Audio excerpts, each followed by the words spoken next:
పరిచయం చేస్తున్నారు. ఆమేన్. హల్లెలూయా. హల్లెలూయా.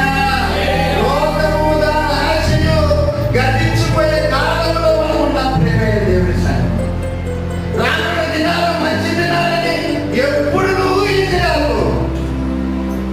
ఎప్పుడు పోతుందో నీ ప్రాణము, ఎప్పుడు పోతుందో మన ప్రాణము, ఎప్పుడు పని మాత్రం మనకు తెలియదు.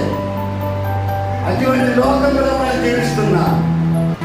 నేను మా ఇంట్లో కానీ బయట చదివితే